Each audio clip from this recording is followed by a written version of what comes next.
اللہ رب العزت کا بہت بڑا احسان ہے کہ اللہ رب العزت نے ہمیں دین کی عالی نسبت سے، دین کی محنت کی نسبت سے ہمیں یہاں اکٹھا ہونے کی توفیق عطا فرمائی ہے۔ دین اللہ پاک کو بہت محبوب ہے، اور اس محبوب دین کے لیے اللہ پاک نے اپنے محبوب بندے انبیاء علیہ السلام کو اس دین کی محنت کے لیے چنا ہے۔ 1,24,000 کم و بیش انبیاء علیہ السلام خالصاً دین کی محنت کے لیے آئے، انہوں نے آ کے اس بات کی محنت فرمائی۔ سب سے پہلے اللہ کا تعارف کرایا۔ اللہ کائنات کے خالق ہیں، ساری کائنات کو اللہ نے پیدا کیا ہے، اور ساری چیزیں اللہ ہی نے بنائی ہیں۔ جس طرح چیزیں بننے میں اللہ کے حکم کی محتاج ہیں، اسی طرح نفع دینے میں، نقصان دینے میں بھی اللہ کے حکم کی محتاج ہیں۔ اور سارے نظام، ہواؤں کا نظام، سورج کا نظام، روشنی کا نظام، زمینوں کا نظام، پانیوں کا نظام، یہ سارے نظام اللہ نے بنائے۔ ان نظاموں سے وہ ہوگا جو اللہ پاک چاہیں گے۔ بارش فائدے کی چیز ہے، لیکن جب اللہ پاک چاہتے ہیں تو اس بارش کو بہت زیادہ کر کے فائدے والی چیز کو نقصان کا ذریعہ بنا دیتے ہیں۔ جیسے ان دنوں میں آپ نے اکثر سنا ہوگا کہ بعض علاقوں میں، خاص طور پر ہمارے پنڈی اسلام آباد میں ان دنوں میں بارشیں اتنی زیادہ ہوئیں کہ گاڑیوں سمیت لوگ جو ہے نا وہ بہہ گئے، اور کتنے لوگ بیچارے اسی بارشوں کی وجہ سے جو ہے وہ اس دنیا سے چلے گئے۔ ابھی ہماری یونیورسٹی میں بھی اس دن ہمیں گشت کر رہے تھے، ایک گھر میں تالا لگا ہوا تھا، تو ہم نے بعد وہ کیسر صاحب اسی محلے کے ساتھی ہمارے، تو وہاں اسی گھر میں وہ رہے، وہ مقامیوں نے بتایا جی یہ ان کی گاڑی جو ہے نا وہ بہہ گئی یہاں جو ہے چاریکاس کے قریب، تو گاڑی میں جو ہے نا 8-10 افراد تھے، جس میں سے جو ہے نا 5-6 تو بیچارے دنیا سے رخصت ہو گئے، اور ایک بچہ ابھی تک اس کی لاش ملی نہیں، کچھ بچ گئے کچھ ایسے۔ تو یہ بارش تو ہم گرمی میں اب جب بھی تھوڑی گرمی پڑتی ہے تو ہم بارش کی خواہش ظاہر کرتے ہیں، لیکن بارش جو ہے ہمیشہ یہی دعائی کرنی چاہیے، یا اللہ رحمت کی بارش کرنا، زحمت کی نہ کرنا، کہ یہ نہ ہو کہ وہ بارش فائدے کے بجائے نقصان کا ذریعہ بن جائے۔ اسی طرح ہوا کا نظام ہے، ہوا گرمیوں میں ہوا ان دنوں چلے تو آدمی کو بڑا خوشی محسوس ہوتی ہے، ٹھنڈی ہوا چلتی ہے، گرمی محسوس نہیں ہوتی، لیکن ہوا کو اللہ زیادہ کر دیں وہ طوفان کا شکل اختیار کر لیتی ہے، اور کتنی جو ہے تیز ہوا کی وجہ سے بجلی کے کھمبے، درخت، مکان گر جاتے ہیں۔ تو فائدے کی چیز، لیکن جب اللہ چاہتے ہیں تو وہ فائدے والی چیز کو نقصان کا ذریعہ بنا دیں۔ میڈیسن جو ہے وہ دوائیں فائدے کے لیے بنائی جاتی ہیں، لیکن بعض اوقات دوائی جو ہے ریئیکشن کر جاتی ہے، الٹا اثر کرتی ہے، بجائے فائدے کے نقصان کا ذریعہ بن جاتی ہے۔ کیوں کہ اللہ نے چاہا تو اس دوائی سے شفا ہوگی، اللہ نہیں چاہیں گے تو جو ہے دوائی سے شفا نہیں ہوگی۔ موسیٰ علیہ السلام بیمار ہوئے، تکلیف ہوئی، اللہ پاک سے عرض کہ یا اللہ یہ بیماری ہے مجھے۔ اللہ پاک نے ایک درخت کا پتہ بتایا، فلاں جگہ پہ وہ درخت کا پتہ کھا لیں آپ کو صحت مل جائے۔ انہوں نے وہ پتہ کھایا تو وہ بیماری دور ہوگی۔ کچھ عرصے کے بعد وہی تکلیف ہوئی، اب انہوں نے جا کے اسی پتے کو کھایا، بجائے شفا ملنے کے تکلیف بڑھ گئی۔ اللہ سے ہم کلام ہوتے تھے اور اللہ پاک سے عرض کیا یا اللہ پہلے میں نے اسی بیماری کی وجہ سے آپ نے مجھے یہ پتہ بتایا، میں نے کھایا، مجھے شفا مل گئی، دوبارہ مجھے تکلیف ہوئی، میں نے وہی جا کے پتہ کھایا اسی درخت کا، تو مجھے تکلیف بجائے شفا کے تکلیف بڑھ گئی۔ اللہ نے فرمایا موسیٰ اس وقت میرا اس پتے کو حکم تھا کہ تیرے لیے شفا بنے، اور اس طرح میرا حکم نہیں تھا کہ یہ تیرے لیے شفا بنے، اس لیے جو ہے بیماری بڑھ گئی۔ تو ایسے موسیٰ علیہ السلام کے ہاتھ کے اندر ڈنڈا تھا، عصا تھا، تو اللہ پاک نے پوچھا ہے موسیٰ تیرے ہاتھ کے اندر کیا ہے؟ انہوں نے اس ڈنڈے کے بہت سے فائدے گنوائے، ٹیک لگاتا ہوں، بکریوں کے پتے جھاڑتا ہوں، اور بہت سارے فائدے گنوائے۔ اللہ پاک نے فرمایا کہ بھائی اس کو ذرا زمین پر پھینک دو۔ موسیٰ علیہ السلام نے جب پھینکا تو وہ بہت بڑا اژدہا سانپ بن گیا۔ موسیٰ علیہ السلام ڈر گئے، پھر اللہ پاک نے فرمایا کہ اب اس کو پکڑو۔ دم کی طرف سے پکڑنے لگے، فرمایا کہ ہاں منہ کی طرف سے پکڑو، اور جو ہے وہ انہوں نے جو ہے جب منہ کی طرف سے ڈرتے ڈرتے ہاتھ لگایا ان کے سانپ کے منہ کو، اللہ نے فوراً ڈنڈا بنا دیا۔ اللہ پاک اپنی نبی کی طبیعت فرما رہے ہیں کہ جس چیز کے اندر فائدہ نظر آ رہا ہے اگر میں چاہوں گا تو اس کو فائدے والی چیز کو نقصان بنا دوں، اور نقصان والی چیز ہے سانپ جو ہے نقصان والی چیز ہے، اگر چاہوں گا تو اس کو ڈنڈا بنا دوں گا۔ تو اس طرح اللہ پاک جو ہیں کہ ہاتھ کے اندر ساری کامیابیاں ہیں، ساری خوشیاں اللہ کے ہاتھ میں ہیں، صحت اللہ کے ہاتھ میں ہے، بیماری اللہ کے ہاتھ میں ہے، کامیابی ناکامی اللہ کے ہاتھ میں ہے، زندگی اور موت اللہ کے ہاتھ میں ہے۔ اس بات کا یقین بن جائے، اس کے لیے نبیوں نے دعوت دی، اللہ کا تعارف کرایا، اللہ ہی ساری کائنات کے خالق مالک رازق ہے، نفع نقصان کامیابی ناکامی زندگی موت اللہ کے ہاتھ میں ہے، اس بات کی دعوت دیتے تھے۔ اور جن لوگوں کا یقین بن جاتا تھا وہ اللہ کو اپنا خالق رازق مالک جان لیتے تھے، اور اللہ کے حکموں پہ چلنا ان کے لیے آسان ہو جاتا۔ آج یہ ہے کہ آج ہمارا یقین بگڑا ہوا ہے، ہم دنیا کی دعوتیں، مال کی چیزوں کی، اسباب کی، بینک بیلنس، مال و دولت کے تذکرے سن رہے ہیں، سنا رہے ہیں، جس کی وجہ سے ہمارا یقین جو ہے اعمال سے کمزور ہے۔ تو تبلیغ کی محنت یہ ہے کہ ہمارا یقین اعمال پہ آ جائے، مال سے، پیسوں سے، نقشوں سے، ڈگریوں سے، ان چیزوں سے کامیابی نہیں ملے گی، کامیابی اللہ کے چاہنے سے ملے گی، اور کامیابی اللہ پاک اس کو عطا فرمائیں گے جو اللہ کے حکموں کو نبی صلی اللہ علیہ وسلم کے طریقے پہ پورا کرے۔ تو دوسری محنت انبیاء علیہ السلام کی کہ مال میں، چیزوں میں کامیابی نہیں ہے، کامیابی اعمال کے اندر۔ اعمال کے اندر سب سے بڑا عمل کیا ہے جی؟ سب سے بڑا عمل نماز ہے۔ نماز وہ عمل ہے جس سے دنیا آخرت کی زندگی اللہ بنا دیتے ہیں۔ جو آدمی 5 وقت کی نماز پڑھتا ہے، اللہ پاک ایک دنیا میں 4 آخرت میں اس کو نفع عطا فرمائے۔ سب سے پہلا نفع یہ ہے کہ اس کی رزق میں اللہ برکت دیں، اور دوسرا دنیا سے جائے گا، سب سے پہلی منزل قبر ہے، قبر کے عذاب سے محفوظ ہو جائے گا، اور قبر سے نکلے گا تو میدان حشر کے اندر ساری دنیا کے سامنے اس کی کامیابی یا ناکامی کا اعلان ہوگا۔ اور نمازی آدمی کو اعمال نامہ دائیں ہاتھ میں ملے گا، جس کو دائیں ہاتھ میں ملے گا وہ اس کی کامیابی کی گارنٹی ہوگی، وہ جنتی ہوگا، اور جس کو بائیں ہاتھ میں ملے گا وہ ناکامی کی ضمانت ہوگی کہ وہ جہنم میں جائے گا۔ تو نمازی آدمی کو اللہ پاک دائیں ہاتھ میں اعمال نامہ دیں گے۔ اور چوتھا پل صراط کئی سو سال کا رستہ ہے، جہنم کے اوپر پل ہے، وہاں سے ہر آدمی کو گزرنا ہوگا، اور نمازی آدمی کو اللہ بجلی کی تیزی کے ساتھ گزار دیں گے۔ اور پانچواں سب سے بڑا انعام جو ملے گا، اللہ پاک اس کو جنت عطا فرمائیں گے۔ جنت میں وہ نعمتیں ہیں نہ کسی آنکھ نے دیکھی، نہ کسی کان نے سنی، ایسی دودھ، آج تو خالص دودھ نہیں ملتا ہے جی، اور وہاں دودھ کی خالص نہریں ہوں گی اس کے لیے جی، اور شہد خالص نہیں ملتا، بڑی مشکل سے ملتا ہے، وہاں اللہ شہد کی نہریں عطا فرمائیں گے۔ آج 5 مرلے مکان آدمی ساری سروت گزار دیتا ہے، بڑی مشکل سے مکان یا پلاٹ لیتا ہے، وہاں اللہ پاک اس دنیا سے 10 گنا بڑی جنت، جو آخری جنت آدمی جائے گا، اس دنیا سے 10 گنا بڑی جنت عطا فرمائے، 1 اینٹ سونے کی، 1 چاندی کی جی۔ اور اللہ پاک اپنی 2 خوبیاں عطا فرمائیں گے۔ اللہ پاک کی ایک خوبی ہے، اللہ ہمیشہ سے ہمیشہ رہیں گے۔ اللہ پاک اپنے بندے سے، بندی سے خوش ہو کے فرمائیں گے، اے میرے بندے اور میری بندی، تو نے مجھے راضی کیا، میرے حکموں پہ چلا، میری حکموں پہ چلی، آج تمہیں میں اپنی خوبیاں عطا کرتا ہوں، جا تو جو ہے ہمیشہ زندہ رہے گی، کبھی موت نہیں آئے گی، ہمیشہ زندہ رہے گا، کبھی موت نہیں آئے گی۔ اور دوسری خوبی اللہ پاک کی، اللہ پاک جس چیز کا ارادہ فرماتے ہیں وہ وجود کے اندر آ جاتی ہے۔ اللہ پاک نے زمین آسمان کا ارادہ فرمایا، زمین بن گئی، آسمان بن گئے، یعنی سورج چاند ستارے بن گئے، یعنی پہاڑ بن گئے، ریگستان بن گئے، یہ ساری چیزیں اللہ کے ارادے سے بن گئی۔ ہم ایک مکان بناتے ہوئے نقشہ پاس کرو، بنیادیں کھودو، پھر پتہ نہیں کرتے کرتے کتنا عرصہ گزر جاتا ہے، اور اللہ پل بھر میں جس چیز کا ارادہ فرماتے ہیں وہ چیز وجود کے اندر آ جائے۔ یہ خوبی بھی اللہ پاک جنتی مرد کو، جنتی عورت کو عطا فرمائیں گے، جو چاہے گی وہ وجود کے اندر وہ چیزیں آ جائیں۔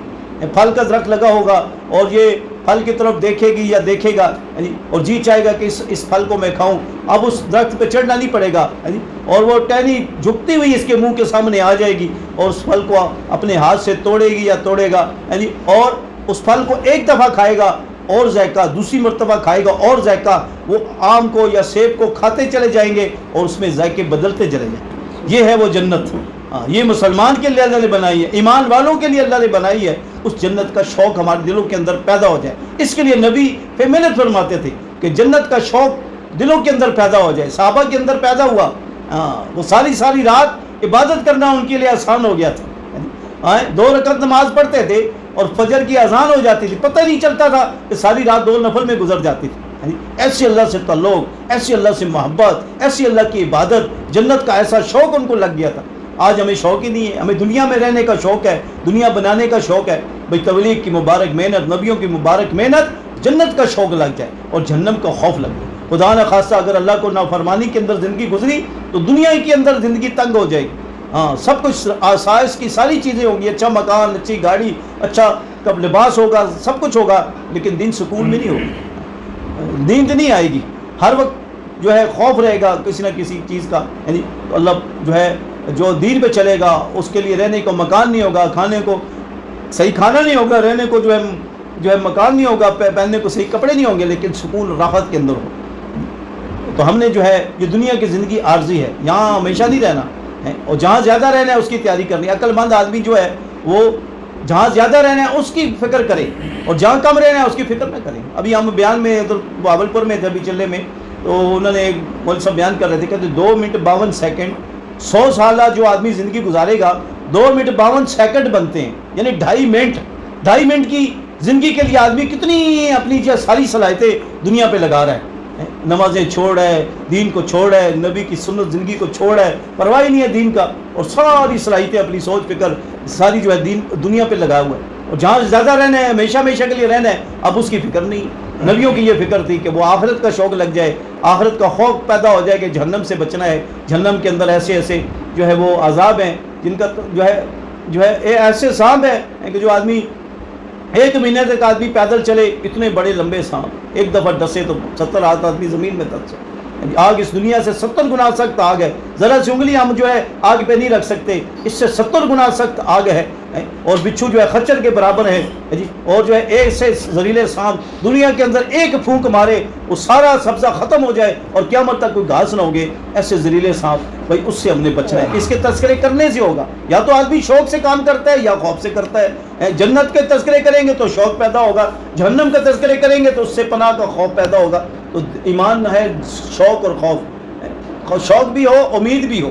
حضرت عمر رضی اللہ فرماتے ہیں کہ قیامت کے دن اعلان ہوگا کہ ایک آدمی جنت میں جائے گا، تو مجھے اللہ پاک کی ذات سے امید ہے کہ وہ واحد میں ہی بندہ ہوں گا جو جنت میں جائے۔ پھر مایا کہ ایک آدمی کے علاوہ سارے جنت میں جائیں گے، ایک آدمی جہنم میں جائے گا، مجھے اپنے ذات پہ خوف ہے کہ میرے اعمال ایسے کہ میں کہیں جہنم میں نہ چلا جاؤں۔ امید اور خوف کے درمیان ایمان ہے، شوق بھی ہو اور خوف بھی ہو۔ اس لیے یہ جو انبیاء علیہ السلام نے محنت فرمائی، شوق پیدا کیا، جہنم کا خوف پیدا کیا۔ پھر صحابہ جو ہے انہوں نے زندگی کو دنیا کے سنوارنے میں نہیں گزاری، پھر اعمال میں گزاری، نمازوں میں گزاری، تلاوت کے اندر گزاری، اور سب سے بڑی بات دین کی محنت کے اندر گزاری، دین کو پھیلانے کے اندر، لوگوں کو جہنم سے بچانے کے لیے، لوگوں کو جنت دلوانے کے لیے انہوں نے اپنی ساری صلاحیتیں لگا دی۔ عورتوں نے اپنی ساری صلاحیتیں لگا دی، مردوں نے ساری صلاحیتیں لگا دی، بوڑھے اور جوانوں نے اپنی ساری صلاحیتیں دین کے پھیلانے کے اندر لگا دی۔ اس کے لیے بھائی یہ محنت ہے، ایک جو ہے یقینوں کی تبدیلی اور دوسرے طریقوں کی تبدیلی۔ ہمارے طریقے جو ہے وہ اللہ کے حکم اور نبی کے طریقے پہ زندگی گزر جائے، اسی کے اندر کامیاب۔ گھر ساز و سامان سے قیمتی نہیں ہوا کرتا ہے، اچھا مکان، اچھا فرنیچر، اچھے پردے، اچھے جو ہے برتن، اچھا جو ہے فرنیچر، اس سے گھر قیمتی نہیں ہوتے۔ گھر اللہ کے ہاں اعمال سے قیمتی ہوتے ہیں۔ جس گھر کے اندر اعمال زندہ ہوں گے، قرآن کی تلاوت ہوگی، نمازیں زندہ ہوگی، اللہ کی یاد کے اندر وقت گزرے گا، تسبیحات، تلاوت، موقع کے مطابق دعائیں، گھر کے اندر تعلیم کا حلقہ لگے۔ یہ فضائل اعمال کی کتاب ہے، اس میں جو ہے پہلا باب حیات و صحابہ کی زندگی، صحابیات کی زندگی کیسے گزری، انہوں نے بچوں کی دینی تربیت کیسے کی۔ وہاں واقعہ لکھا ہے کہ رمضان کے اندر یا ایسے کوئی موقع آتا تھا، عاشورہ کے دن کے اندر روزہ ہوتا ہے، ایسے مختلف جو ہے، تو بچوں کو دودھ پلاتی تھی سحری کے وقت، اور سارا دن بچوں کو کھلاتی جو ہے کھیلتی ان کو کھلاتی نہیں تھی، دودھ بھی پھر مغرب کے بعد پلاتے تھے۔ بچپن سے ان کی تربیت، دودھ بھی تھے بچے، ان کو روزہ کی ایسی تربیت دیتے اور جو ہے ان کو آخرت کی فکر دلاتے تھے۔ ایک ننھے صحابی رضی اللہ عنہ، معاذ اور معوذ رضی اللہ عنہ، ایسے ننھے صحابہ ہیں کہ ان کا قد تلوار سے چھوٹا تھا، تلوار ان کے قد سے بڑی تھی۔ ایک صحابی فرماتے ہیں کہ میں جنگ میں جا رہا تھا تو یہ دونوں ننھے صحابی مجھے ملے، پوچھا چچا جان آپ ابو جہل کو پہچانتے ہیں؟ وہ پہچانتے بھی نہیں تھے ابو جہل کو۔ تو صحابی نے عرض کیا کہ آپ کو کیا مقصود ہے؟ انہوں نے کہا کہ ہم نے سنا ہے کہ وہ نبی علیہ السلام کی شان میں گستاخی کرتا ہے اور اسلام کے اندر سب سے بڑی رکاوٹ ہے، اور ہم دونوں نے مشورہ کیا ہے کہ ہم اس کو قتل کریں گے۔ تو وہ صحابی حیران ہوئے کہ بھائی اتنا چھوٹا قد اور عزم کتنا بڑا کہ ابو جہل کو قتل کرنا ہے۔ اور جیسے آدمی عزم کرتا ہے، ارادہ کرتا ہے، اللہ پاک اس کو توفیق دے۔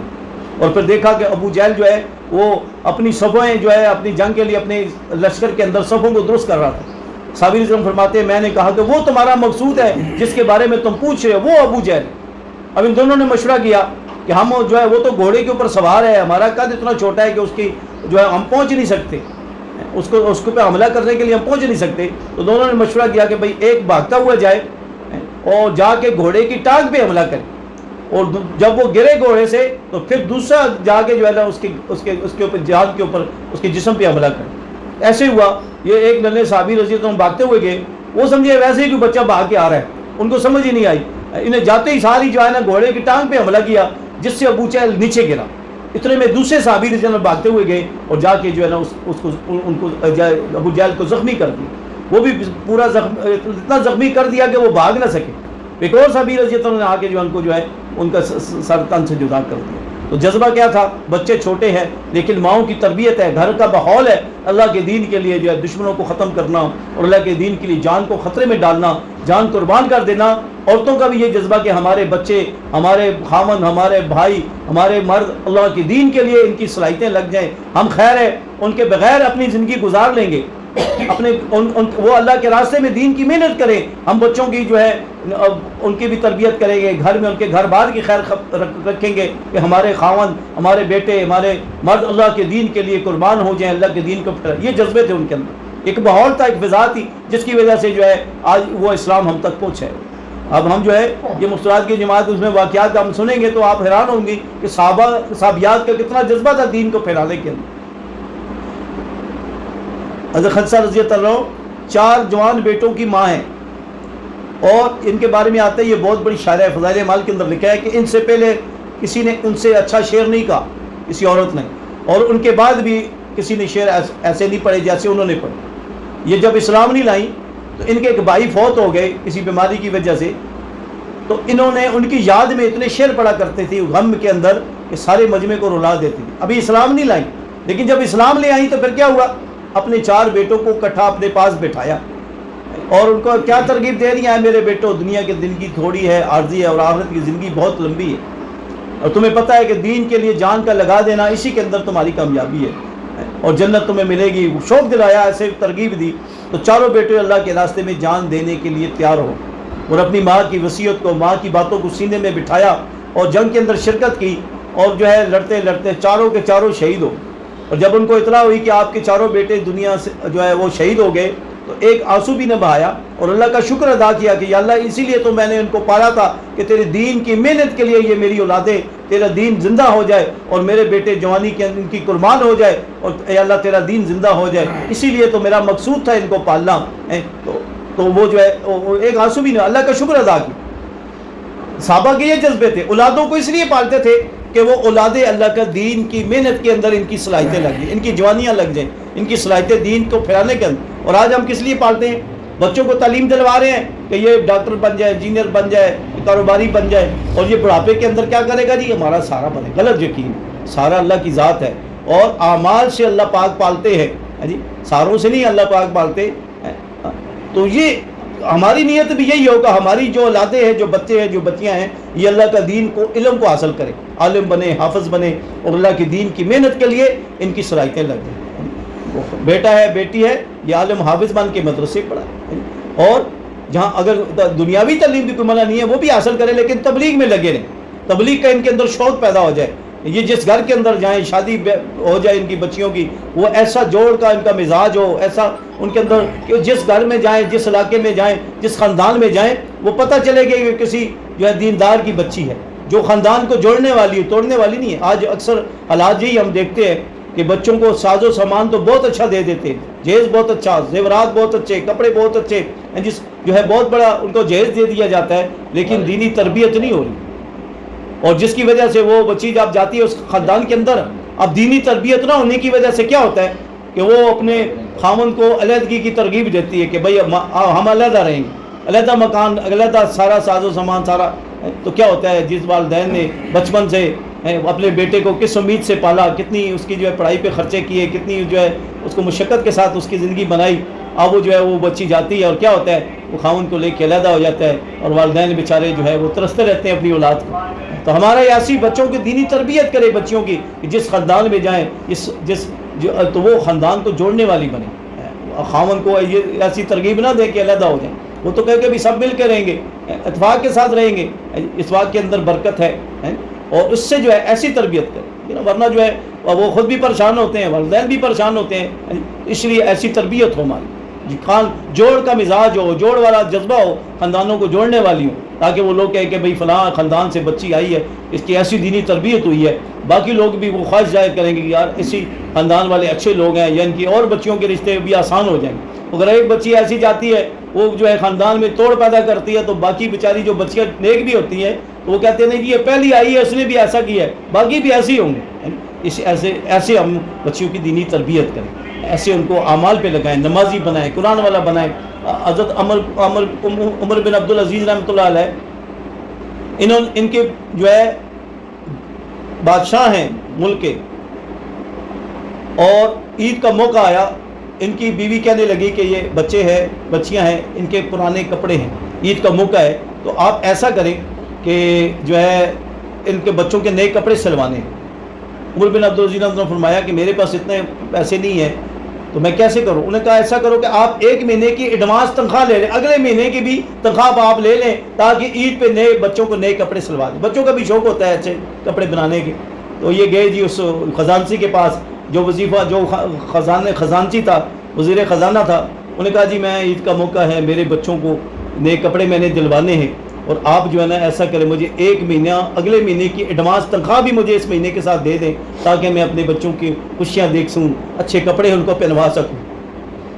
تو وہ بھی اللہ والا تھا اور کہنے لگا امیر المومنین آپ مجھے کاغذ پہ لکھ دیں یا یہ گارنٹی دے دیں کہ آپ 1 مہینہ زندہ رہیں گے، پھر تو میں آپ کو ایڈوانس تنخواہ دے دیتا ہوں۔ آپ اس کی گارنٹی دیتے ہیں کہ 1 مہینہ آپ زندہ رہیں گے؟ انہوں نے کہا جی یہ میں گارنٹی 1 لمحے کی نہیں دے سکتا، 1 گھنٹے کی نہیں دے سکتا، کہ زندگی کا تو کوئی بھروسہ ہی نہیں ہے۔ انہوں نے کہا جی پھر میں آپ کو جو ہے ایڈوانس تنخواہ بھی نہیں دے سکتا۔ اور یہ گھر میں واپس آئے اور اپنی بیوی سے کہنے لگے اور اپنے بچوں سے کہنے لگے کہ بیٹا تمہارا باپ تمہیں عید کے نئے کپڑے نہیں دلوا سکتا، کہ میری آمدن اتنی ہے کہ میں آپ کو نئے کپڑے نہیں دلوا سکتا، تو اسی پہ گزارا کرو، اللہ جنت میں تمہیں لباس بنائیں گے۔ اور بچے بھی شابر شاکر تھے اور اسی پہ خوش ہو گئے کہ ٹھیک ہے ابا یار ہمیں تو آخرت چاہیے، دنیا نہیں چاہیے۔ اور ان کے بارے میں آتا ہے کہ جب یہ فوت ہوئے تو چند درم جو ہے نا ان کو 1-1 روپیہ یا 2-2 روپے ان کے بیٹوں کو وہ ورثے میں ملا۔ تو ان کا جو ایک سالہ تھا، بچوں کا ماموں تھا، اس نے عمر بن عبدالعزیز رحمۃ اللہ سے فرمایا کہ تم نے بہت ظلم کیا، اپنے بچوں کے لیے کچھ نہیں بنایا، تم بادشاہ تھے۔ انہوں نے کہا میں نے ان کو تقویٰ سکھایا، میں نے ان کو دینداری سکھائی ہے، میں نے ان کو سورہ واقعہ یاد کرائی ہے کہ کبھی فاقہ نہیں آئے گا، تم جو ہے سورہ واقعہ پڑھتے رہو۔ اور ان کے سالے جو ان کا بچیوں کو ماموں تھا وہ بادشاہ بنا، اور اس نے بچوں کے لیے بہت کچھ بنایا، ناجائز کام آگے پیچھے بہت کچھ کیا۔ لیکن پھر جو ہے لوگوں نے دیکھا کہ عمر بن عبدالعزیز رحمۃ اللہ کے جو بچے تھے وہ نیک تھے، صالح تھے، اور وہ جتنے صوبے تھے ان صوبوں کے گورنر بنے، اور ان کے ماموں کے بچے بھیک مانگ رہے تھے مسجد کے باہر۔ تو بچوں کو ہم دینداری سکھائیں، تقویٰ سکھائیں، اعمال والا بنائیں۔ اعمال سے اللہ مسئلے حل کرتے ہیں، قرآن کی تلاوت سے، ذکر سے، نمازوں سے، صدقہ کرنے سے، اس سے مسئلے اللہ حل کرتے ہیں۔ مسلمان جو ہے وہ تو پیسے سے نہیں پلتا، یہ تو اعمال سے پلتا ہے۔ اس کی زندگی کے اندر اعمال ہوں گے، اللہ تھوڑی میں برکت دے دیں، تھوڑی کمائی میں برکت دے دیں۔ ہمارے اجمل خان صاحب ہمارے گڑی خانہ میں، اللہ ان کی زندگی میں برکت دے، بیمار ہیں میاں بیوی دونوں، ان کے تقریباً جو ہے 11 بچے، 7 تو میرے خیال میں ان کے 6 یا 7 بیٹے ہیں، ان میں سے 2 میرے شاگرد ہیں، جو بلکہ 3-4 شاگرد ہیں ان کے بیٹے۔ وہ میاں بیوی 4-5 سفر کر چکے ہیں ملکوں کے اندر مستورات میں۔ ان کی بیوی جو ہے وہ سن 65 میں BA 14 جماعتیں سن 65 میں پڑھی۔ اب اندازہ لگاؤ اس دور کے اندر 14 جماعتیں بہت بڑی بات تھی، اور 5-6 زبانوں کی ترجمان ہے، انگلش کی، ملیشیا زبان کی، عربی کی، بہت سی۔ اور وہ کہتے ہیں ہم بچوں کو گھر میں بند کر کے چلے جاتے تھے، کھانا پکا پکو کے فریج میں رکھ دیتے تھے، اور بیٹا یہ بنا لینا، جو بڑی بچیاں ہوتی تھیں وہ سب کا خیال رکھتی تھی، 3 دن کے لیے چلے جاتے تھے، اور جو ہے پھر اپنے رشتہ داروں کی منت سماجت کر کے ان کو جو ہے سفر کے لیے پھر ان کو کئی خالہ کے پاس، کوئی نانی کے پاس، کوئی دادی کے پاس، جی سفر کیے انہوں نے زیادہ۔ لیکن آج ہم دیکھتے ہیں کہ ان کے جو ہے نا ان کے سارے بیٹے اور ان کی ساری بیٹیاں وہ ماشاءاللہ دین، ان کی کمائیوں میں اللہ نے ایسے برکت ڈالی ہے۔ جو دین پہ خرچ کرتا ہے، جو اللہ کے راستے میں اپنے آپ کو جو ہے صلاحیتیں دین پہ لگاتا ہے، دوسروں کی انسانیت کی فکر کرتا ہے، اللہ اس کے بچوں کو ضائع نہیں کرتا۔ سب سے ان کا ایک بیٹا مولانا ترجمی صاحب کے مدرسے میں عالم ہے، مفتی بھی ہے، ان کی اہلیہ بھی عالمہ اور جو ہے عالمہ ہے، اور مولانا ترجمی صاحب ان کے پیچھے نماز پڑھتے ہیں، میرے شاگرد ہے۔ اور اس طرح ان کے اور بیٹے، کوئی حافظ ہے، کوئی جو ہے کوئی اچھے دنیا کی پوسٹوں پہ ہیں، یعنی کوئی بچہ ایسا نہیں کہ جس کے حالات دنیا کی زندگی جو ہے بگڑی ہو۔ سب سے سب جو ہے نا وہ ماشاءاللہ اچھا اللہ نے ان کو روزگار دیے ہوئے ہیں، اور سارے کے سارے دیندار ہیں، سارے کے سارے نمازی ہیں۔ انہوں نے دین کے لیے اپنے آپ کو صلاحیتیں لگائی، اللہ نے انہیں ان کی اولادوں کو ضائع نہیں کیا۔ ایسے بھی ہم بھی آپ دین کے لیے جب اللہ کے راستے میں نکلیں گے اپنے بچوں کے جو اللہ پاک پرورش کرے گا ان کے، اللہ پاک ان کے نظاموں کو اللہ ہی بنائے گا. جو اللہ کے لیے جو ہے اپنا کچھ لگاتا ہے اللہ اس کے گھر کے حالات کو اللہ بناتے ہیں. اس کے لیے بھائی ہم یہ کوشش کریں کہ اپنی بچوں کی دینی تربیت کریں. اعمال سے زندگی بنتی ہے، یہ ذہن بنائیں. ایک بزرگ عورت تھی، اللہ پاک نے ان کو بیٹا دیا اور خامند بھی نیک تھا. انہوں نے کہا جی بچے کی دینی تربیت کیسے کرے، اس کا یقین اللہ کی ذات پہ بن جائے. اللہ ہی سارے کائنات کو پالتے ہیں، نفع نقصان کامیابی ناکامی زندگی موت مسئلوں کو اللہ حل کرتے ہیں. انہوں نے کہا جی یہ جب مدرسے سے پڑھ کے آئے گا یہ کھانا مانگے گا تو بیوی کہنے لگی میں کھانا بنا کے کہیں چھپا دوں گی، اور جب بچہ آ کے کھانا مانگے گا میں کہوں گا بیٹا کھانا تو اللہ پاک دیتے ہیں، تو وہ کہے گا کہ میں کیا کروں. انہوں نے کہا بھی 2 رکعت بعد نفل پڑھو، اللہ سے دعا کرو یا اللہ مجھے بھوک لگی ہے مجھے کھانا دے. اور وہ جب وہ دعا کر لے گا تو وہ کہے گا امی میں نے دعا بھی پڑھ لی، نفل بھی پڑھ لیے، دعا بھی کر لی. تو کہا کہ بھی اللہ نے کھانا بھیجا ہے تم ڈھونڈو. اب وہ گھر کے اندر کھانا تلاش کرتا تو کہیں نہ کہیں اس کو مل جاتا. اسی طرح کئی دنوں تک یہ سلسلہ چلتا رہا. اور ایک دن ان کی اس بچے کی والدہ محلے میں کسی کام کے سلسلے میں چلی گئی، وہاں زیادہ دیر ہو گئی اور کھانا نہ بنا سکی. اور بچے کے گھر میں آیا تو بچہ گھر میں داخل ہوا تو اس نے جو ہے روٹین کے مطابق نماز پڑھی اور پھر دعا کی اے اللہ مجھے بھوک لگی ہے مجھے کھانا دی. اب ماں نے کھانا تو بنایا نہیں، چھپا کے رکھا نہیں، لیکن اس کا لگاتار جو ہے نا اللہ کی ذات کے ساتھ تعلق بنا ہوا تھا. اللہ سے مانگنا، دعا کر کے مانگنا. تو اس نے جب دعا کی، نفل پڑھے، تلاش کیا تو اس کو کھانا مل گیا. اللہ نے غیب سے کھانا بھیجا. اب والدہ تھوڑی آئی، تھوڑی پریشان تھی. انہوں نے کہا بیٹا کھانا کھا لیا؟ انہوں نے کہا ہاں امی کھانا کھا.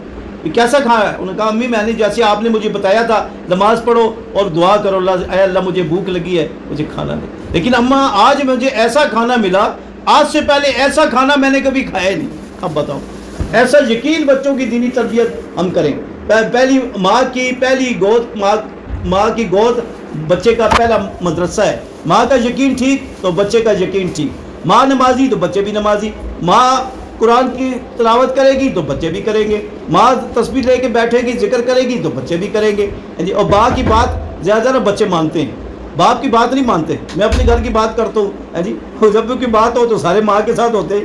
اور میں نے کہا یار میں بھی تمہارا ابو، میری بھی کوئی حمایت کرو. کہتے ہیں ہم تو امی کے ساتھ ہیں. تو بچے ہمیشہ والدہ کے ساتھ زیادہ محبت کرتے ہیں اور ہر وہ بات جو باپ سے نہیں کرتے امی سے کر دیتے ہیں. تو ماں جو ہے نا جی، ہم آج یہی تبلیغ کی مبارک محنت ہے کہ ہماری مائیں صحابہ جیسی مائیں بن جائیں جنہوں نے اپنی اولادوں کو ایسی دینی تربیت کی، ایسا ان کو دین کا جذبہ بنایا کہ چھوٹے بچے بھی اللہ کے راستے میں جانے کے لیے تیار ہیں، جوان بھی اللہ کے راستے میں جانے کے لیے تیار ہیں، اور جوان بیویاں اپنے خاوندوں کو اللہ کے راستے میں بھیجنے کے لیے تیار ہیں. عمر بن جمور رضی اللہ تعالیٰ عنہ پاؤں سے لنگڑے ہیں، صحیح چل بھی نہیں سکتے، اور بیوی کہنے لگی کہ تمہارے بیٹے اللہ کے راستے میں دین کی محنت کے لیے گئے ہوئے ہیں اور تم گھر میں بیٹھے ہو، تم کیوں نہیں جاتے؟ یہ ایسی بات تانے پہ دی. وہ فوراً نبی علیہ السلام کی خدمت میں حاضر ہوئی، یا رسول اللہ میں بھی اللہ کے راستے میں جہاد میں جانا چاہتا ہوں. آپ سے فرمایا عمر بن جمور تم پاؤں سے لنگڑے ہو، صحیح چل نہیں سکتے، تم نہ جاؤ تمہارے لیے عذر ہے، کوئی بات نہیں. لیکن انہوں نے اصرار کیا اور پھر اجازت مل گئی اور خوشی خوشی گھر آئے اور بیوی کو کہنے لگے میں جا رہا ہوں اللہ کے راستے. انہوں نے کہا تو نے جانا شانا کوئی نہیں ہے، تو ارادہ ہی کرتا رہتا ہے، جاتا کوئی نہیں ہے. تو پھر کیا ہوا جی، پھر دروازے پہ وہ دعا کی، فضائل اعمال کے اندر لکھ لیا عربی میں، اے اللہ مجھے اپنے راستے میں ایسا قبول فرما کہ میں واپس اپنے گھر میں نہ لوٹ، اپنے راستے میں موت نصیب ہو. وہ ایسی دعا قبول ہوئی. جب یہ شہید ہو گئے تو ان کی میت کو ان کی بیٹی اور ان کی بیوی اور ان کا بیٹا میت کو اونٹ پہ لاد کے گھر کی طرف لانے لگے تو اونٹ مخالف سے نہ چلتا تھا، ادھر اونٹ کو دوسری طرف جاتا تھا. جا کے نبی علیہ السلام کو بتایا گیا تو آپ صلی اللہ علیہ وسلم نے ان کی بیوی سے پوچھا کہ جاتے ہوئے عمر بن جموع کچھ کہہ گئے تھے، کیونکہ یا رسول اللہ دروازے پہ یہ اونچی دعا کر گئے تھے یا اللہ مجھے گھر واپس نہ لوٹا. تو آپ نے فرمایا کہ ان کی دعا قبول ہو گئی ہے اور اب ان کو یہی دفن کیا. ایسی بیویاں تھیں، ایسی مائیں تھیں جو بچوں کو اللہ کے راستے میں بیچتی تھی. آج ہمیں بھی ایسی مائیں اور ایسی بیویاں جو اللہ کے راستے میں اپنے خامدوں کو، اپنے بیٹوں کو، اپنے بھائیوں کو تیار کر کے بھیجیں. اور الحمدللہ اس تبلیغ کی محنت سے آج بھی ایسی فضا ہے. ایک گھر کے اندر مشورہ ہوا، ایک جماعت تیار تھی، اس میں ایک مرد کی کمی تھی. خامد نے بچیوں کو بھی بٹھایا، بچوں کو بٹھایا، بیوی کو بٹھایا، بھئی ہمارے محلے سے جماعت جا رہی ہے اور ایک بندے کی کمی ہے تو یہ کمی کیسے دور ہو جائے. مشورہ کیا، بھئی سارے رائے دو. ایک چھوٹی سی بچی جس کی 8-10 سال عمر ہوگی تو کہنے لگی ابو جان ہمارے ماموں کے کوائے پورے ہیں، وہ باہر جا سکتے ہیں جماعت کے ساتھ. تو بھائی ان کو کون ملے؟ امی چلی جائے اور 7 بھائی چلے جائیں، ان کو ملنے کے لیے ان کو تیار کرے کہ یہ 7 مہینے کی جماعت ہے، ماموں چلے جائیں۔ تو تشکیل ہو گئی، بہن چلی گئی اس بھائی کی، اور ساتھ بیٹا یا چلا گیا، جا کے اپنے بھائی سے بات کی۔ انہوں نے کہا جی میرے تھوڑے سے زیادہ راہ کا مسئلہ ہے۔ انہوں نے کہا جی ہم آپ کو قرض دیتے ہیں اور آپ اللہ کے راستے میں چلے جائیں۔ تو وہ چھوٹی 10 سالہ بچی نے مشورہ دیا اور وہ جماعت مکمل ہو گئی۔ گھر کے مشورے سے یہ فائدہ ہوا کہ گھر بچوں کا بھی ذہن بنے گا، تو ہم گھر میں مشورہ کریں، تعلیم کون کرائے، کھانے کے داب کون بیان کرے، سونے کے داب کون بیان کرے، 6 نمبر کون بیان کرے۔ تو یہ ساری چیزیں ہم گھر میں جب شروع کریں گے تو بچوں کی دینی تربیت ہوگی، ان کو نماز کا شوق لگے گا، قرآن کا شوق لگے گا، جذبہ پیدا ہوگا، اللہ کے راستے میں شوق پیدا ہوں گے۔ یہ گھر میں تعلیم کرانے سے اللہ پاک یہ ماحول اللہ پاک بنائیں گے۔ باہر ملک کے اندر ایک گھر میں تعلیم ہوتی تھی، تو وہ بچہ ایک اسکول پہ پڑھتا تھا، وہ 5-6 سال کا بچہ تھا، تو لیڈی ٹیچر نے جو غیر مسلم تھی پوچھنے لگی ہاں جی سب بچوں سے بھی آپ کیا بنیں گے، آپ کیا بنیں گے؟ تو اس بچے کی باری آئی تو اس نے کہا جی میں صحابی بنوں گا۔ اب وہ لیڈی ٹیچر جو غیر مسلم، اس کو کیا پتہ صحابی کیا ہوتا ہے، تو اس نے بچے سے بہت پوچھا، وہ کہتا ہے جی میں تو صحابی بنوں گا، زیادہ تفصیل سے بتا نہیں سکتا تھا۔ تو ان کے گھر میں اسکول کے اندر بچوں کے موبائل نمبر، فون نمبر جو بھی تھے وہ ہوتے تھے، انہوں نے ان کے گھر فون کیا لیڈی ٹیچر نے کہ آپ کا بچہ جو ہے عجیب جو ہے بات کہتا ہے کہ میں بڑا ہو کے صحابی بنوں۔ یہ صحابی کون سی ڈگری ہے، ڈاکٹر، انجینئر، پائلٹ، یہ باتیں تو سمجھ میں آتی ہیں، لیکن آپ کا بچہ یہ جو ہے عجیب بات کہتا ہے۔ انہوں نے کہا جی یہ فون پہ نہیں بتایا جا سکتا، اگر آپ کو اتنا شوق ہے تو آپ ہمارے پاس تشریف لائیں، ہم آپ کو تفصیل سے بتائیں گے۔ وہ لیڈی ٹیچر بڑے شوق کے ساتھ چلی گئی، وقت نکال کے انہوں نے اس کے صحابہ کی زندگی کی بتایا، ہمارے اسراف صحابہ صحابیات کی زندگی کا بتایا، تو اتنی متاثر ہوئی کہ وہ مسلمان ہو اس بچے کے۔ آج ہم جب گھر میں تعلیم کریں گے تو انشاءاللہ ہمارے بچوں کے اندر بھی یہ جذبے پیدا ہوں گے، وہ عالم بنیں گے، وہ حافظ بنیں گے، وہ دین کے داعی بنیں گے۔ ابھی یہاں ہمارے واہ کینٹ میں ایک دن میں ہماری مسجد ہے اقصیٰ مسجد، یونیورسٹی میں داخل ہوں تو بائیں طرف ایک مدرسہ ہے اقصیٰ مسجد، میں جماعت کی نصرت کے لیے گیا تو ایک 11 سالہ بچہ فجر کا نماز کے بعد بیان کر رہا تھا۔ ملک زاہد صاحب ہیں یہ، تو ان کا بیٹا تھا، میں پہچانتا نہیں تھا اس کے چھوٹے بیٹے کو، بڑے بیٹے کو میں پہچانتا تھا، وہ بھی بیٹھا ہوا تھا۔ بہرحال جی بیان ختم ہوا، پھر دعا مولوی صاحب نے کرائی، تو میں نے پوچھا یار یہ بچہ کون ہے؟ انہوں نے کہا جی یہ ملک زاہد صاحب کا بیٹا ہے، یہ حافظ قرآن ہے، 11 سال کا بچہ حافظ قرآن، اور 6 نمبر اس نے اتنے پیارے بیان کیے، میں حیران ہو گیا۔ میں نے کہا یہ کس کے ساتھ ہے؟ کہتے ہیں جی اس کا یہ بڑا بھائی ہے، اس کا ماشاءاللہ چلا لگا ہوا ہے، اس کے ساتھ ہے۔ تو پھر میں نے ان سے تفصیل، کہتے ہیں جی ہمارے امی ابو دونوں چلے میں گئے ہوئے، اب بتاؤ کہ بچہ ماں بھی چلے پہ ہے، والد بھی چلا پہ ہے، اور بیٹے دونوں سروزے پہ آئے ہوئے ہیں۔ اس دور میں بھی ایسے لوگ ہیں جی، اور اللہ پاک نے ان کو، وہ اپنے سارے بیٹوں، میں اکثر دیکھتا ہوں مشورے میں، اب تو ہمارا مشورہ علیحدہ ہو گیا، پہلے وہ بستی میں ہوتا تھا، نور اسلام میں ہوتا تھا، تو اکٹھا مشورہ تھا، تو اس میں اپنے بیٹوں کو بھی ساتھ لاتے تھے۔ جب بیٹے فارغ ہوتے تھے اثر میں وہ ان کو مشورے میں لے آتے تھے اور عشاء کے بعد جاتے تھے۔ تو آج بھی جو لوگ فکر مند ہیں تو اپنی اولادوں کو دینی تربیت، ان کی ایک بیٹی ہے سافٹ انجینئر بھی ہے اور حافظ قرآن بھی ہے، ایک دن مجھے بتا رہے تھے ہمارے سب میں اچھی نے دنیا کی تعلیم بھی ہے، اللہ نے حافظ قرآن بھی بنایا۔ اللہ پاک دنیا کی تعلیم بھی دیں گے، دینی تعلیم بھی اللہ پاک دیں گے، جو لوگ گھروں کے اندر ماحول بنائیں گے، محنت کریں گے، کوشش کریں گے، تو بھئی یہ ساری بہاریں کیسے ہوں گی؟ یہ اللہ کے راستے میں نکلنے سے۔ وہ غم، وہ فکر، وہ قرآن اللہ نصیب فرمائیں گے جو اللہ کے راستے میں نکلے گا، اور جو دوسروں کے بچوں کی فکر کرے گا، دوسرے لوگوں کی فکر کرے گا، اللہ ان کی اولادوں کو اللہ پاک نیک بنائیں گے، اور اللہ پاک ان کے گھروں میں بہاریں اور برکتیں اللہ پاک دکھائیں گے۔ عدالت خان صاحب ہمارے باغ کینٹ میں ایک ساتھی فیکٹری ورکر ہیں، ان کا ایک بیٹا، میں نوآباد میں رہتا تھا تو عثمانیہ مسجد میں امام ہے، 8 بیٹے ہیں، 8 کے 8 یا تو وہ عالم ہے بیٹا یا حافظ ہے سارے۔ ابھی ایک بیچارہ پچھلے دنوں فوت ہو گیا، تو وہ یہ تبلیغ کی برکت ہے، والد نے والدہ نے وقت لگایا، سارے بچے عالم اور حافظ بنے۔ تو ایسے ہم جب دین کی محنت کریں گے تو اللہ پاک ہماری اولادوں کو بھی دیندار بنائیں گے، اور ہم دنیا سے چلے جائیں گے، ہمارے بچی اور بچیاں ہمارے پیچھے قرآن پڑھیں گے، ہمارے پیچھے نمازیں پڑھیں گے، نفل پڑھیں گے، صدقات خیرات کریں گے، حج عمرے اور نیک کام کریں گے، چاہے والد اور والدہ کے لیے نام بھی نہ لے، دعا بھی نہ بھی کرے، آٹومیٹک جو ہے نا بچوں کا نیک اعمال کا اجر جو ہے ان کے والدین کو پہنچتا ہے۔ تو ایسی ہم محنت کر جائیں، یہ ہمارا سرمایہ ہے، اولادیں، ان پہ ایسی محنت ہو جائے، گھر ہمارا جو ہے مرکز کی مسجد کی شاخ بن جائے۔ اس لیے کہتے ہیں گھر کے اندر مسجد البیت بنائیں، اس میں عورتیں نماز پڑھیں، تعلیم کریں، ذکر تلاوت کریں، تعلیم کا حلقہ لگائیں، سیکھنے سکھانے کا عمل ہو۔ اگر گھر بڑا ہے تو ایک کمرہ مختص کریں، اگر گھر چھوٹا ہے تو بس جو ہے 2 چٹائیاں نمازیں 8-10 بچھا دے اور اس کو مسجد کا حصہ قرار دے، لیکن مرد وہاں نماز نہ پڑھے، مرد تو مسجد میں پڑھیں گے، وہ عورتیں وہاں جو ہے اعمال کریں گی۔ کہتے ہیں سب سے پہلے جو رحمت نازل ہوتی ہے دنیا میں بیت اللہ پہ اللہ کی رحمتیں نازل ہوتی ہیں، پھر جتنی بھی دنیا کے اندر مسجدیں ہیں ان مسجدوں پہ اللہ کی رحمت نازل ہوتی ہے۔ اگر ہمارے گھر کے اندر مسجد البیت ہوگی تو ہمارے گھر کے اندر اللہ کی رحمتیں آئیں گی، برکتیں آئیں گی، اور بچے بھی دیندار بنیں گے، بچیاں بھی دیندار بنیں گی۔ اس کے لیے یہ ساری مبارک محنت ہے دین کے لیے۔ اب دین کے لیے عورتوں نے کتنی قربانی کی ہے۔ سب سے پہلی شہادت حضرت سمیہ رضی اللہ تعالیٰ، اسلام کے اندر جو پہلا شہید ہوا ہے وہ عورت شہید ہوئی ہے حضرت سمیہ رضی اللہ، باقی بعد میں صحابہ شہید ہوئے ہیں۔ سب سے پہلے اسلام انہوں حضرت خدیجہ رضی اللہ نے اسلام قبول کیا، اور سب سے پہلے سارا مال خرچ کرنے والی حضرت خدیجہ رضی اللہ۔ حضرت عمر رضی اللہ عنہ اپنی بہن کی وجہ سے مسلمان ہوئے، حتیٰ کہ اس حالت میں وہ جا رہے تھے کہ نعوذ باللہ نبی علیہ الصلوۃ والسلام کو قتل کے لیے جا رہے تھے۔ راستے میں ایک صحابی ملے، ایک بندہ ملا، صحابی بلکہ ملے، انہوں نے کہا کہ عمر کہاں جا رہے ہیں؟ انہوں نے کہا میں تو اس ارادے سے جا رہا ہوں۔ انہوں نے کہا تم تو پہلے اپنے گھر کی خبر لو نا، تمہاری بہن تو بہنوئی مسلمان ہوگے، اور تم جو ہے نبی علیہ السلام کو نعوذ باللہ وہ قتل کرنے کی جا پہلے اپنے گھر کی فکر کرو۔ بڑے غصے میں جو ہے وہ اپنے گھر چلے گئے، بہن کے گھر چلے گئے، اور اندر جو ہے صحابی ان کو قرآن پڑھا رہے تھے، آواز بھی آ رہی تھی۔ انہوں نے زور سے دروازہ کھڑکایا، بہن نے پوچھا کون؟ انہوں نے کہا میں عمر۔ تو وہ صحابی تو بڑے جلالی یہ تھے عمر رضی اللہ عنہ، وہ فوراً جو ہے دوسرے کمرے میں جا کے چھپ گئے، اور یہ جو ہی دروازہ کھولا بہن نے، انہوں نے زور سے جو ہے نا ان کے سر پہ مارا، کچھ تلوار کا کوئی دستہ مارا، یا تب ایسے بھی آتا ہے کہ فضائل میں تماچا مارا، چانٹا مارا زور سے کہ ان کے جسم سے چہرے سے خون، جیسے سر سے خون بہنا شروع ہو گیا۔ کہا کہ ابھی تم بے دین ہوگی، تم نے اسلام قبول کر لیا۔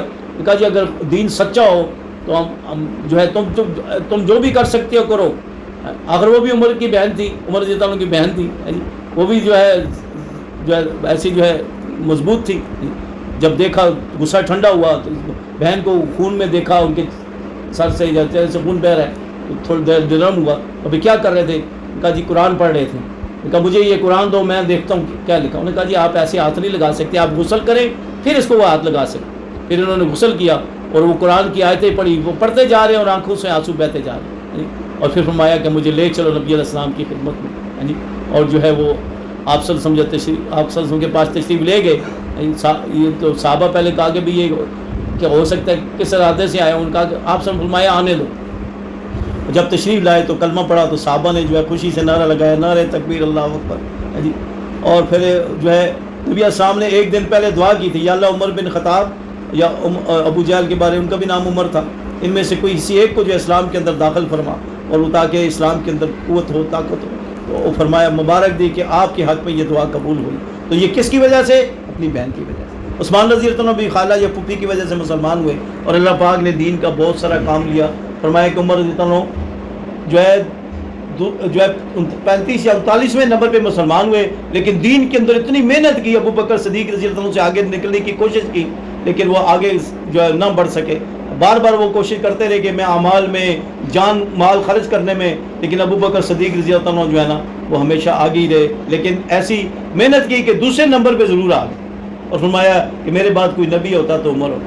22 آیتیں آپ صلی اللہ علیہ وسلم کی رائے پہ جو ہے قرآن کی آیتیں اللہ نے نازل فرمائی، ایسے اللہ نے مقام عطا فرمایا۔ جتنے بھی انہوں نے کام کیا اب ان کی بہن کو سارا اجر مل رہا ہے۔ تو آج بھی ہم بھی ایسی محنت کریں اپنے بھائیوں پہ، اپنے خاندوں پہ، اپنے بیٹوں پہ، کہ وہ اللہ کے راستے میں دین کی محنت کریں گے۔ وہ عورتیں زیادہ سفر نہیں ہوتا، ان کا زیادہ سے زیادہ سفر 3 مہینے ہے، اور پھر چلہ ہے، پھر 15 دن ہے، اور مردوں کی جماعت سال کے لیے 7 مہینے کے لیے 4 مہینے کی نکلتی ہے۔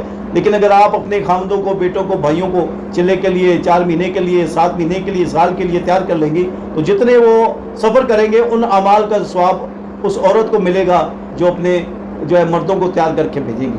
ہمیں اتنا بڑا اجر مل سکتا ہے۔ اس کے لیے مستورات سے گزارش ہے، جیسے مردوں نے دین کے لیے جو ہے مردوں کے لیے ترتیب ہے 4 مہینے چلہ، پھر 2 سالانہ چلے، پھر 7 مہینے سال، ایسے مستورات کی کام کی ترتیب ہی ہے کہ بھئی جن کے 300 روزے 3 دفعہ لگ جائیں، پھر وہ 15 دن کے لیے جائیں، 15 دن لگ جائے، پھر اگلے سال 300 روزے پورے کر کے چلے میں جائیں، چلہ لگ جائے، پھر 300 روزے پورے کر کے اس سے اگلے سال پھر 3 مہینے کی جماعتیں وہ باہر جاتی ہیں۔ الحمدللہ اس سے جو بہاریں دیکھی ہمیں بھی اللہ نے توفیق دی برما میں جانے کی 2005 میں، اور وہاں سے 6 جماعتیں ہمارے وہاں میں 2006 میں آئیں، اور 1300 افراد وہاں سے اللہ کے راستے میں نکلے۔